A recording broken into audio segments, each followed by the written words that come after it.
हैं वो भारतीय रेलवे के अनुशासन और अपील नियम 1968 से जुड़े हैं। और हम खास तौर पर नियम 26 से 31 की गहराइयों में उतरेंगे। अब ये सुनने में काफी भारी भरकम और ब्यूरोक्रेटिक लग सकता है, लेकिन असल में ये किसी भी बड़े संगठन का कह सकते हैं ऑपरेटिंग सिस्टम होता है। ये वो कोड है जो तय करता है कि जब कुछ गलत हो जाए तो सिस्टम क्रैश ना हो और सब कुछ निष्पक्ष तरीके से चले।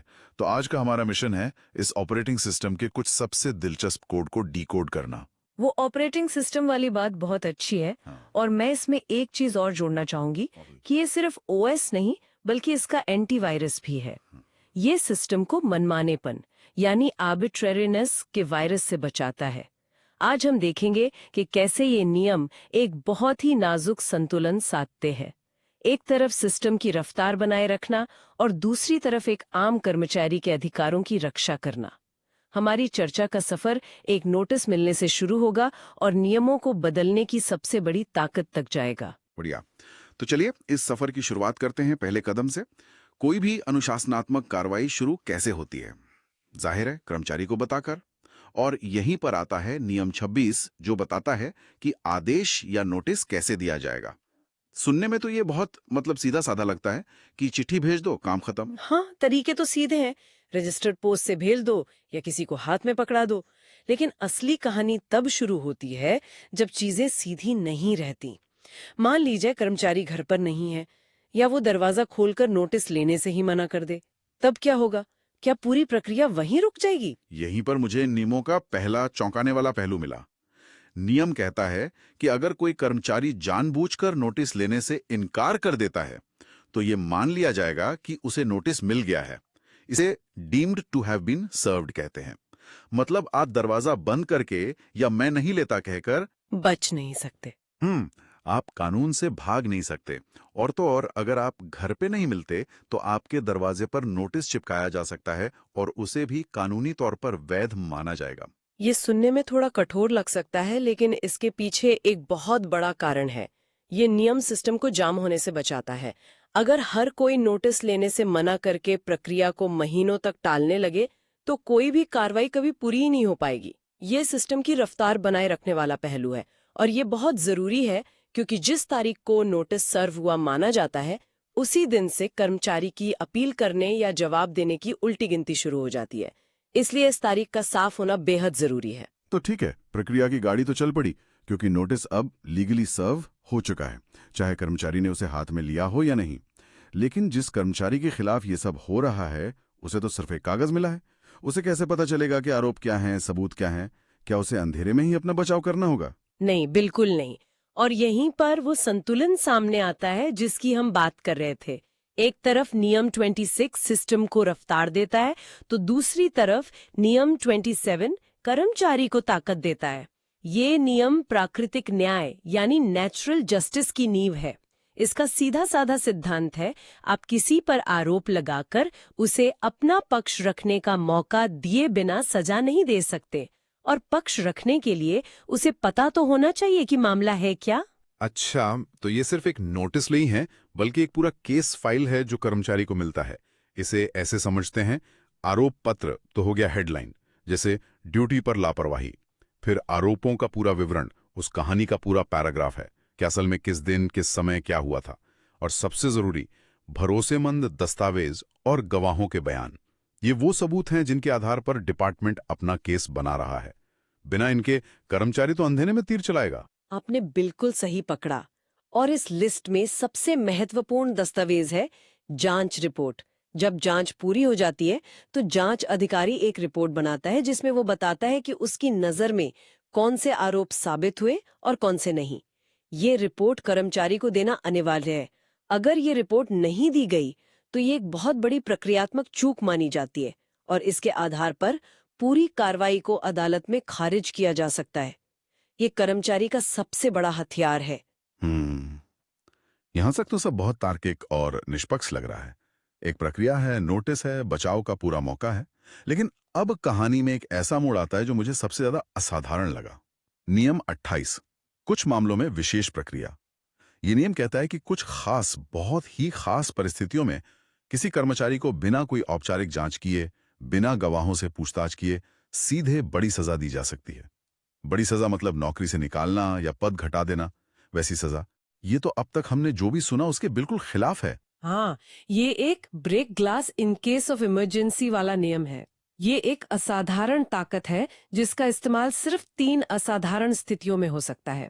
पहली, जब जांच करना व्यवहारिक रूप से मुमकिन ही ना हो। दूसरी, जब मामला देश की सुरक्षा से जुड़ा हो।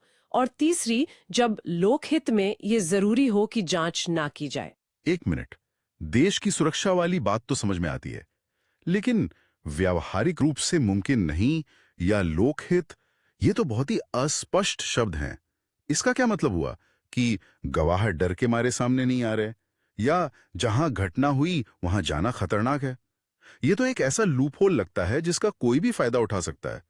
इसका गलत इस्तेमाल नहीं हो सकता क्या? आपका सवाल बिल्कुल जायज है और इन नियमों को बनाने वालों ने भी इस बारे में सोचा था।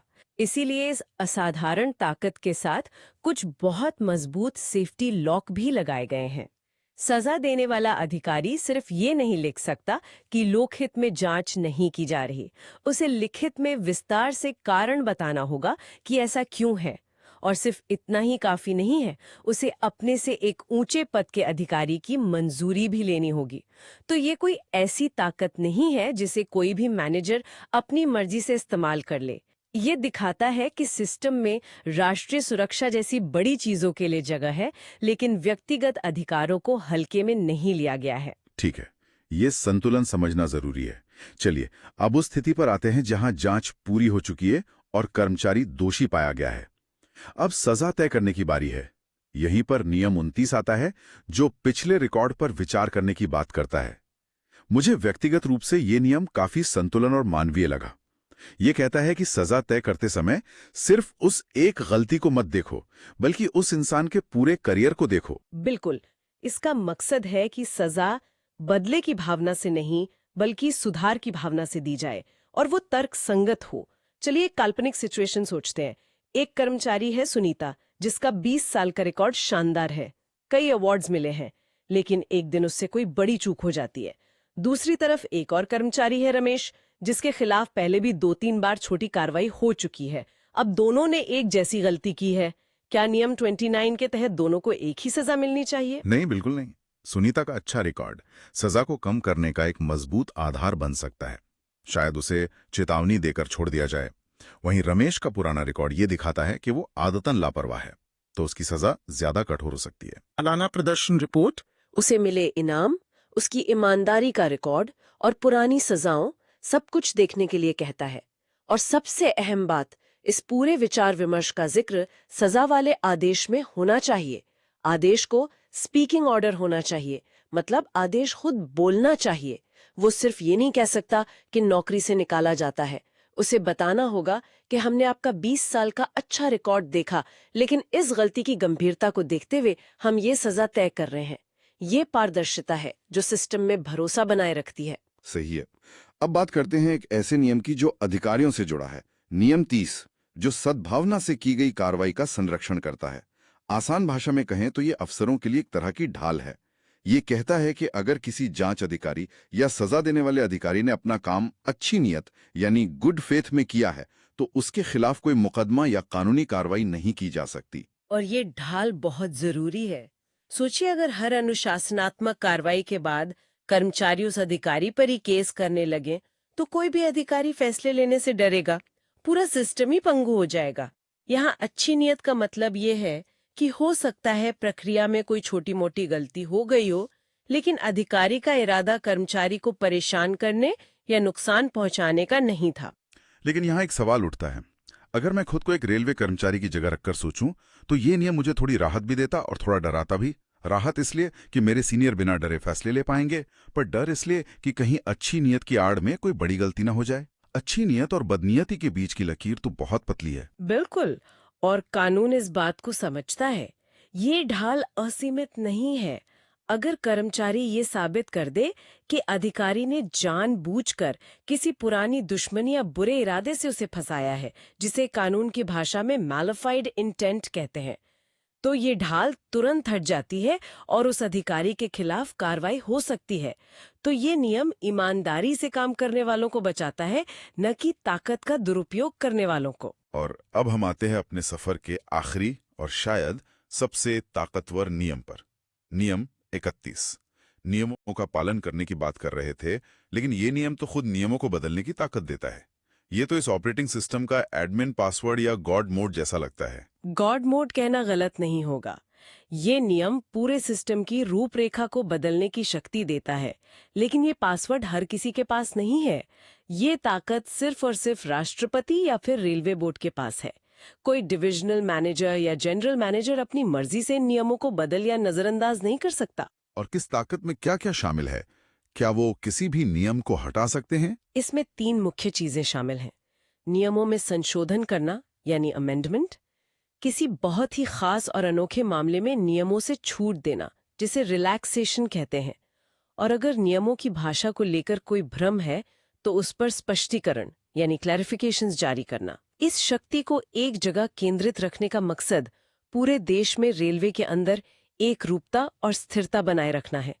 सोचिए, अगर हर डिवीजन अपने अपने नियम बनाने लगे तो क्या होगा? सही बात है। एक और दिलचस्प बात यह है कि रेलवे बोर्ड समय समय पर जो सर्कुलर जारी करता है, उन्हें भी इन नियमों का ही हिस्सा माना जाता है। ये एक तरह से हमारे ऑपरेटिंग सिस्टम के सॉफ्टवेयर अपडेट्स हैं। ये दिखाता है कि ये नियम पत्थर की लकीर नहीं है, बल्कि एक जीवित दस्तावेज है जिन्हें समय और जरूरत के हिसाब से बदला और सुधारा जाता है, लेकिन केवल सबसे ऊंचे स्तर पर। तो आज हमने नियम 26 से 31 तक के सफर में देखा कि कैसे एक नोटिस देने की साधारण सी प्रक्रिया से लेकर नियमों को बदलने की असाधारण शक्ति तक हर चीज को कितनी बारीकी से डिजाइन किया गया है। मुझे सबसे ज्यादा हैरान करने वाली 2 बातें लगी। पहली, नोटिस लेने से मना करने पर भी उसे मिलावा मान लेना, जो सिस्टम की रफ्तार दिखाता है। और दूसरी, देश की सुरक्षा जैसे कारणों से बिना जांच के सजा देने की ताकत, जो सिस्टम के लचीलेपन को दिखाती है। बिल्कुल। अगर हम एक कदम पीछे हटकर देखें तो ये सारे नियम एक ही कोशिश करते हैं, प्रशासनिक जरूरतें और व्यक्तिगत न्याय के बीच संतुलन बनाना। नियम 26 और 28 सिस्टम को रुकने या बंधक बनने से बचाते हैं, तो वहीं नियम 27 और 29 ये सुनिश्चित करते हैं कि हर कर्मचारी को अपना पक्ष रखने और उसके साथ मानवीय व्यवहार होने का पूरा हक मिले। ये एक कठोर लेकिन साथ ही एक समझदार ढांचा है। और इसी के साथ हम आज की इस गहरी पड़ताल को समाप्त करते हैं, लेकिन हमेशा की तरह हमारे श्रोताओं के लिए एक विचारणीय प्रश्न छोड़ जाते हैं। आज की चर्चा में सद्भावना यानी गुड फेथ और लोकहित यानी पब्लिक इंटरेस्ट जैसे शब्द बार बार आए। सोचने वाली बात यह है कि इन अमूर्त शब्दों की ठोस व्याख्या कौन और किस आधार पर करता है? क्या इनकी कोई स्पष्ट कानूनी परिभाषा है, या ये हर मामले के तथ्यों और उस पर फैसला देने वाले अधिकारी की समझ पर निर्भर करता है? ये सवाल इन नियमों के व्यवहारिक उपयोग में एक और गहरी परत जोड़ता है।